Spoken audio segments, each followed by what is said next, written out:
India के 100 बड़े startup में से 77 स्टार्टअप अभी लॉस में है। स्टार्टअप के जितने भी आईपीओ आ रहे हैं धड़ाधड़ सब के सब फेल हो रहे हैं। स्टार्टअप जनवरी से लेके अभी तक 8,000 से ज्यादा लोगों को नौकरी से निकाल चुके हैं और ऐसी संभावना है कि आने वाले कुछ समय में 60,000 से ज्यादा लोग और नौकरी से निकाले जाएंगे। लेकिन ये ऐसा इतना सब कुछ ऐसा क्यों हो रहा है भाई साहब?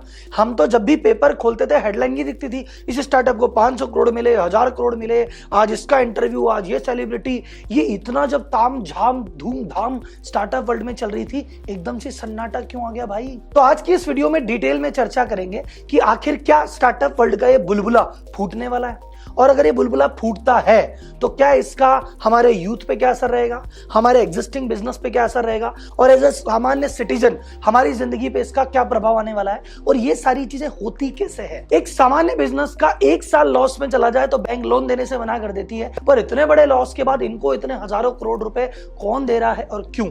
आज उठाते हैं इन सभी बातों से पर्दा और करते हैं आज की केस स्टडी की शुरुआत।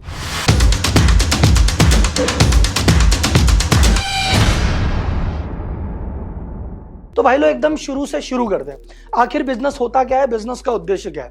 भाई बिजनेस का मतलब है हमने एक प्रोडक्ट बनाया, हमने एक सर्विस बनाई, उसको बेचा, उससे 2 पैसे कमाए, उसमें से खर्चा काट के जो पैसे बचे प्रॉफिट वापस लगाया, और धीरे धीरे धीरे हमने हमारे बिजनेस को बढ़ाया। बिजनेस तो ऐसे ही किया जाता है प्रॉफिट कमाने के लिए। लेकिन फिर आए भैया हमारे इस दुनिया में स्टार्टअप ने कहा भैया मैं एकदम नया प्रोडक्ट लेके आया हूं, यूनिक प्रोडक्ट लेके आऊं, यूनिक सर्विस लेके आऊं, लेकिन मेरी क्या इच्छा है ये यूनिकनेस जल्दी से जल्दी ज्यादा से ज्यादा लोगों तक पहुंचनी चाहिए। पर इस पुराने वाले मॉडल में चला गया कि पैसे कमा के लगाने हैं, तो भैया इतनी जल्दी तो फैल नहीं पाऊंगा, क्या करें? तो फिर वीसी आता है सीन में। वीसी बोलता है अरे भैया तुम प्रॉफिट के चक्करों में मत पड़ो, पैसा चाहिए पैसा मेरे से लो, तुम तो बस जल्दी से जल्दी और ज्यादा से ज्यादा लोगों तक फटाफट पहुंच जाओ, पैसे अपन बाद में कमा लेंगे।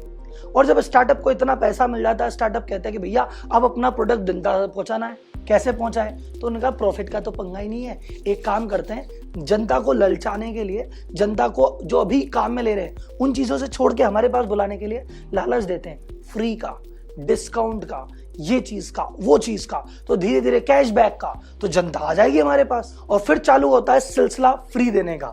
जैसे ओला कहती है फ्री राइड ले लो, डिस्काउंट ले लो, स्विगी कहता है पहली डिलीवरी फ्री, डिस्काउंट ले लो, और सब लोग डिस्काउंट डिस्काउंट डिस्काउंट देते हैं बिना प्रॉफिट की परवाह किए। अब सवाल आता है कि वीसी इनको पैसे क्यों दे रहा है और वीसी का फायदा क्या है, वो कैसे कमाएगा? वीसी के 3 तरीके हैं पैसा कमाने के। वीसी बोलता है सबसे पहला और सबसे आसान तरीका कि धीरे धीरे जनता की आदत हो जाएगी इन चीजों की, जनता पुराने लोगों को भूल जाएगी और हमारी चीज करने लग जाएगी। और जब जनता को इसकी आदत पड़ जाएगी, जब जनता टैक्सी वाले को भूल जाएगी और सिर्फ ओला में ही बैठने लग जाएगी, तब जनता से सर्च प्राइसिंग की और इधर उधर के चार्ज लगा के तब बाद में कमा लेंगे, मेरा पैसा बाद में फ्री हो जाएगा। ये सोच के काम कर लेते हैं। सेकंड इनकी सोच रहती है कि भैया कोई बात नहीं, मैंने इस कंपनी में इन्वेस्ट किया 10 करोड़ रुपए, मैंने 10% लिया, मैं 6 महीने साल भर बाद जब कंपनी थोड़ी और बड़ी होगी मैं इसको 20 करोड़ रुपए बेच के निकल जाऊंगा, कोई और ऊपर बड़ा वाला मिल जाएगा। सेकंड जो वीसी का ऑप्शन होता है वो होता है फाइंडिंग द ग्रेटर फूल। और जी ग्रेटर फूल क्या हुआ? ग्रेटर फूल का मतलब बड़ा मूर्ख। देखो पेंटिंग की दुनिया में, एंटिक की दुनिया में जो शौकीन आदमी है वो खरीद के रखते हैं, उनकी बात अलग है, टैक्स प्लानिंग वाली बात अलग है। लेकिन जो लोग प्रोफेशनली काम करते हैं वो एक पेंटिंग ये सोच के खरीदते हैं कि आज मैंने 2 करोड़ में पेंटिंग खरीदी, कोई मेरे से बड़ा वाला फूल मिलेगा 4 करोड़ में, उसको टिका देंगे। जिसने 4 में लिए वो ये सोच के लेता है कोई 8 वाला मिलेगा उसको टिका देंगे। और जब तक उनको ग्रेटर फूल मिलता रहता है उस पेंटिंग की वैल्यू बढ़ती रहती है। फिर जिस दिन मिलना बंद उस दिन खेल खत्म।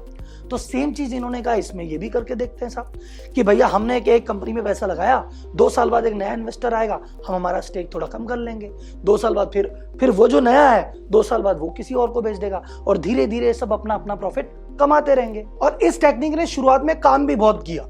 जब व्हाट्सएप चालू हुआ था तो सिकोया ने व्हाट्सएप को 600 मिलियन दिए थे, लेकिन जब कुछ समय बाद फेसबुक ने व्हाट्सएप को खरीदा तो सिकोया के मिले 3 मिलियन, यानी भैया 7 से 8 साल में 50 गुना पैसा। तो लोगों को ये तो समझ में आ गया कि भैया कंपनी प्रॉफिट में हो चाहे लॉस में हम कमा लेंगे। फ्लिपकार्ट इतने भयंकर लॉस में थी, फिर भी वॉलमार्ट ने खरीदा 1.5 लाख करोड़ में, और जब खरीदा तो जितने भी फ्लिपकार्ट के अर्लियर इन्वेस्टर थे सबको मजा आ गया।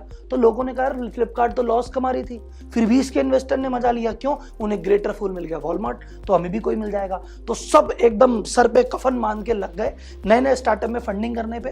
प्रॉफिट को छोड़ा, लॉस को छोड़ा, बोले हमें चाहिए जिसका ज्यादा यूजर बेस, जिसमें ज्यादा बड़ा बनने की संभावना, उसी में हम कूदेंगे। थर्ड वे, अगर बाई चांस ऐसा हुआ कि भैया न तो प्रॉफिट आया और ना कोई ग्रेटर फॉर मिला तो कोई दिक्कत नहीं, जनता तो है ही, हम आईपीओ लेके आ जाएंगे। जब हम आईपीओ लेके आएंगे, शेयर मार्केट में चीजों को लिस्ट कर देंगे, आम जनता शेयर ले लेगी और हम हमारा शेयर एग्जिट लेके चले जाएंगे, तो भैया हमारे फायदा ही फायदा है। और इन लोगों ने आगे बहुत पैसा लगाया और इसीलिए कुछ सालों में हमारे इंडिया में बहुत सारे यूनिकॉर्न हो गए। सिर्फ 2021 में 42 से ज्यादा यूनिकॉर्न बने थे इंडिया में। तो राहुल जी सब कुछ सही तो चल रहा है, फिर आखिर दिक्कत क्या हो गई इस इकोसिस्टम में? सर जो दिक्कत हो गई वो ध्यान से सुनना। इनकी जो तीनों प्लान थे ना, ये तीनों लाइन से फेल हो गए। सबसे पहला प्लान था कि आज नहीं तो कल हम प्रॉफिट में तो आ जाएंगे, लेकिन भैया ओयो को इतने साल हो गए, कहाँ है प्रॉफिट? ओला को इतने साल हो गए, भैया कहाँ है प्रॉफिट? जोमेटो को इतने साल हो गए, भैया कहाँ है प्रॉफिट? ये इतने सालों बाद भी प्रॉफिट दे ही नहीं पा रहे। इसका एक मेन कारण है हमारी जनता। हमने कहा कि भाई साहब देखो बात ऐसी है, जब तक डिस्काउंट दोगे हम तुम्हारे प्रोडक्ट ले लेंगे, जब तक फ्री दोगे तब तक ले लेंगे। जैसे ही पैसे मांगे, जैसे ही चार्ज हुए, हम जा रहे हैं वापस वहीं। हम ओला में घूम रहे थे मस्त, लेकिन अब ओला ज्यादा लेगी, हम वापस ऑटो पे चले जाएंगे। हम स्विगी से ऑर्डर मंगा रहे हैं, पर अगर डिस्काउंट नहीं दोगे हम जाके खुद ही लेके आ जाएंगे। तो धीरे धीरे जो ये स्टार्टअप को लगने लगा कि जैसे ही हम डिस्काउंट बंद करते हैं, फ्री बंद करते हैं, पैसे की बात करते हैं, जनता तो चली जाती है, तो कमाए कैसे? तो पहले ऑप्शन से तो प्रॉफिट नहीं आ रहा। सेकंड ऑप्शन आता है कि ढूंढो कोई ग्रेटर फूल, पर अब ग्रेटर फूल मिल नहीं रहा, क्योंकि जितने फूल बनने थे भैया वो तो बन चुके। अब जिनके पास पैसा है वो कह रहे हैं कि भैया थोड़ा सा रिसेशन आने लग गया है, इधर श्रीलंका की हालत देखो, उधर रशिया यूक्रेन का युद्ध देखो, क्या पता कहीं ताइवान न छिड़ जाए।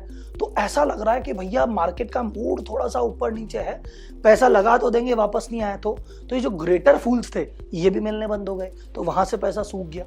अब लास्ट ऑप्शन आया ब्रह्मास्त्र कि चलो आईपीओ ले आते हैं। तो पेटीएम आईपीओ लेके आया, पहले दिन 27% डाउन। पॉलिसी बाजार लेके आया, थोड़ा सा अप था लेकिन आज वो भी डाउन चल रहा है। नायका पहले दिन प्लस में थी, आज वो भी माइनस चल रहे हैं। सो कुल मिला के भारतीय जनता ने या भारतीय इन्वेस्टर ने उनको सिरे से ही खारिज कर दिया कि भैया तुम्हें इन लोगों ने दिया होगा पैसा, तुम प्रॉफिट कमाते नहीं हो, फिर भी तुम कैसे आ गए मार्केट में? तो जनता ने उनको असली औकात दिखा दी, उनका आईना दिखा दिया और उनके शेयर को धड़ाम से गिरा दिया। वैल्यूएशन हो गई डाउन और सबको अक्कल आ गई कि भैया आईपीओ में भी नहीं चलेगा। तो स्विगी आईपीओ लाने वाली थी, ओयो आईपीओ लाने वाला था, ओला आईपीओ लाने वाली थी, तीनों ने कदम पीछे खींच लिए कि भैया तो मार्केट में सुलूक तो बहुत गंदा कर रहे हैं लोग। जैसा कि आप इस समय स्क्रीन पे देख सकते हैं कि अगर हम टिकट टेप की ऐप पे जाते हैं, जहां पे जितने भी स्टॉक रिलेटेड एनालिसिस हम यहाँ पे देख सकते हैं, तो यहाँ पे अगर हम जाके जोमेटो टाइप करते हैं, हम देख सकते हैं कि जोमेटो जब लिस्ट हुआ था उस समय तक अब गया था 170 रुपए तक, पर ये 50 रुपए नीचे भी जाके आया। और आज की रेट में बात करें तो टोटल 43% डाउन चल रहा है। सेम हालत अगर मैं आपको दिखाऊंगा यहाँ पे पेटीएम की, तो पेटीएम की हालत भी वही है। पेटीएम एक बार हाई मान के आया था 1955 रुपए का, पेटीएम लॉन्च हुआ था 2150 रुपए पे और खुलते ही वो डाउन हो गया 1955 रुपए और फिर गिरते गिरते गिरते गिरते 510 तक आ गया था। आज भी ये 627 रुपए पे चल रहा है, जो कि अपनी ओरिजिनल वैल्यूएशन से बहुत नीचे है। तो शेयर मार्केट में जैसा धोखा पेटीएम के टाइम पे हुआ है, जोमेटो के टाइम पे हुआ, ऐसा धोखा दोबारा ना हो, इसके लिए मैं आपको आज एक बढ़िया टिप बताता हूँ और एक बढ़िया प्लेटफॉर्म बताता हूँ। आप जा सकते हैं टिकट टेप पे। टिकट टेप वो प्लेटफॉर्म है कि कोई भी कंपनी जो अभी राइट नाउ वर्किंग कर रही है, जो शेयर मार्केट पे लिस्टेड है, उससे रिलेटेड किसी भी प्रकार की इंफॉर्मेशन है वो आपको यहाँ पे मिल सकती है। आपको क्या करना है, कुछ नहीं, बस यहाँ पे जाके कंपनी का, जैसे कई लोग पूछते हैं सर जी अडानी अडानी, आप सिंपल अडानी यहाँ पे टाइप कीजिए, अभी क्या भाव चल रहा है आपको बता देगा, टोटल हाई कितना गया, लो कितना गया ये बता देगा, एक मंथ का हाई देखना हो, एक साल का है देखना हो, आप सब कुछ यहाँ पे डिटेल में देख सकते हैं। आप देखना चाहे यहाँ पे फाइनेंशियल पे क्लिक करके इसकी लास्ट 4 साल की बैलेंस शीट देख सकते हैं कि भैया यहाँ पे इनकी टोटल रेवेन्यू कितनी थी, बढ़ रही है कि घट रही है, प्रॉफिट बढ़ रहा है कि घट रहा है, सारी चीजें आपको यहाँ पे, चाहे एनुअल रिपोर्ट हो, चाहे बैलेंस शीट हो, चाहे P&L हो, सारी चीजें आपको यहाँ पे मिल जाती है। तो अब हम आते हैं इस वीडियो के कंक्लूजन पे कि इस आपाधापी का आखिर किस पे क्या फर्क पड़ रहा है। सबसे पहला फर्क, ये पूरा गेम इंडिया के यूथ को पता नहीं है। बस इंडिया का यूथ अखबार पढ़ता है और उसको लगता है कि भैया स्टार्टअप में तो बहुत पैसा है, रातों रात अमीर बनते हैं, कोई कहां से क्या चीज बन गया। तो आजकल के इंडिया युवाओं में जोश है कि नौकरी नहीं करनी साहब, मैं नौकरी करूंगा ही नहीं। कोई चलती नौकरी भी छोड़ के आ रहा है, या कोई बंदा कह रहा है कि भैया मुझे पढ़ाई नहीं कर रही, मैं तो कॉलेज छोड़ के स्टार्टअप करूंगा, और उससे पहला सवाल पूछता है सर फंडिंग कहाँ पे मिलेगी। मैं पूछता हूँ भैया आइडिया क्या है तुम्हारा, कहता है आइडिया तो आ जाएगा, फंडिंग का बताओ मेन चीज। आइडिया तो है 3-4 है, जिस पे फंडिंग दिला वही वाला आइडिया पे काम कर लेंगे। तो दुनिया की नजर में या इंडियन यूथ की नजर में हो गया स्टार्टअप मतलब फंडिंग, जो कि एक रॉन्ग नोशन है। भैया बिजनेस ऐसा डेवलप करो, स्टार्टअप ऐसा डेवलप करो जो पैसे कमाता हो। जब तक ग्राहक से पैसा नहीं लोगे, जब तक ग्राहक के पैसे से नहीं कमाओगे, तब तक काम नहीं चलेगा। इन्वेस्टर के पैसे फूकने को बिजनेस करना नहीं कहते। सेकेंड इंपैक्ट आता है छोटे और मंझले व्यापारियों पे, एमएसएमई सेक्टर पे। सर ये दुकान में आए हैं, इन्होंने अपनी जेब से पैसा लगाया है, बैंक से लोन पे पैसा लिया है, इनको खर्चे करने हैं, इनको प्रॉफिट कमाना है ताकि इनका घर चले। इनके सामने कंपटीशन में एक आता है स्टार्टअप जो इन्वेस्टर के पैसे पे खेल रहा है, जिसको प्रॉफिट कमाने की कोई टेंशन नहीं है, उसे सब ग्राहक चाहिए किसी भी कीमत पे, और दुनिया भर की मार्केटिंग कर रहा है। तो उस रेस में कभी कभार हमारे एमएसएमई पिछड़ जाते हैं। तो उनको मैं एक मैसेज देना चाहूंगा कि सर आपको डरने वाली बात नहीं है, क्योंकि ये जो भी फेज होता है टेम्पररी होता है। जब तक कोई स्टार्टअप ऐसा नहीं आता जो वास्तव में बहुत बढ़िया वैल्यू प्रोवाइड कर रहा है और वास्तव में प्रॉफिट कमा रहा है, तब तक आपको डरने की जरूरत नहीं है। ये कुछ समय के लिए आएंगे, हल्ला गुल्ला मचाएंगे, मार्केटिंग करेंगे, बट ये वापस गायब हो जाएंगे। थर्ड मेरी अपील है सरकार से, सबसे इंपॉर्टेंट कि सरकार ने स्टार्टअप के लिए बहुत कुछ किया, स्टार्टअप के लिए बकायदा दिन भी घोषित कर दिया, बहुत अच्छी बात है। उनको यूनिकॉर्न बनने में हेल्प कर रहे हो, बहुत अच्छी बात है। भारत में इन्वेस्टमेंट का माहौल बना रहे हो, बहुत अच्छी बात है। लेकिन अगर आप स्टार्टअप को गौर से देखेंगे, मैं सब स्टार्टअप की बुराई नहीं कर रहा, बहुत सारे स्टार्टअप बहुत अच्छा काम करें इंडिया में, पर कुछ स्टार्टअप को अगर आप देखेंगे तो वो कह रहे हैं कि भैया इंडिया में थोड़े रेगुलेशन टाइट है, तो सफल यहाँ पे हुए, पैसा यहाँ पे उठाया, काम यहाँ पे किया, कंपनी जाके दुबई में रजिस्टर्ड करा ली कि वहाँ थोड़ा टैक्स कम लगेगा, वहाँ गवर्नमेंट की माताफोनियाँ थोड़ी सी कम है। कई लोग, कई बड़ी कंपनियां सिंगापुर में रजिस्टर्ड है जाके कि भैया हमें टैक्स ना देना पड़े। रोजगार के नाम पे ये कुछ लोगों को आज हायर करते हैं, 6 महीने बाद वापस फायर कर देते हैं, कोई जॉब सिक्योरिटी नहीं। इंडिया में टैक्स ये दे नहीं रहे। दूसरी तरफ आते हैं हमारे एमएसएमई जो कि इंडिया में रहते हैं, इंडिया के लोगों को रोजगार दे रहे हैं, परमानेंट रोजगार दे रहे हैं, इंडिया के लोगों को टैक्स दे रहे हैं, इंडिया की जीडीपी में योगदान बना रहे हैं, और आप उसके लिए उतने प्रयास नहीं कर रहे जितना आपने स्टार्टअप कम्युनिटी के लिए किया। तो मेरी एक रिक्वेस्ट सरकार से भी है कि जितना ध्यान आप स्टार्टअप पे दे रहे हो दो, मैं मना नहीं कर रहा, you are doing great job, but एक बार हमारे छोटे व्यापारियों की तरफ भी देखिए। अब मेरा एक संदेश है वेंचर कैपिटलिस्ट को कि आप कह रहे हैं कि भैया हमें तो पैसा चाहिए, हमें तो कोई सी कंपनी में पैसा लगाना है, ऐसी कंपनी में जो कि साल भर बाद हम ऊंचे दाम पे बेच पाए तो मजा आ जाए। अब चाहे वो कंपनी ऐसी हो जिसका सिर्फ इतना सा काम है कि भी बाजार से एक पनीर टिक्का पैक करा के घर पे दे जाती है, कोई बहुत बड़ा वैल्यू डेवलप नहीं कर रही है। तो मेरा आपसे मानना है कि इन सोशल स्टार्टअप में कोई पानी पे काम कर रहा है, कोई बिजली पे काम कर रहा है, कोई गांव के लिए काम कर रहा है, उन स्टार्टअप को फंडिंग दीजिए। अगर आपको पैसा वेस्ट ही करना है तो इन पे कीजिए, कम से कम ये जो पैसा वेस्ट हो रहा है सही जगह तो पहुंचेगा। और मेरा ऐसा मानना है ये रियल एजुकेशन पे काम कर रहे हैं, रियल प्रॉब्लम पे काम कर रहे हैं, तो अल्टीमेटली आपको प्रॉफिट होगा ही होगा। ये था पूरे स्टार्टअप इकोसिस्टम का एनालिसिस। आपके क्या व्यू है मुझे चैट बॉक्स में जरूर बताइए। अगला वीडियो किस टॉपिक पे चाहिए मुझे चैट बॉक्स में जरूर बताइए।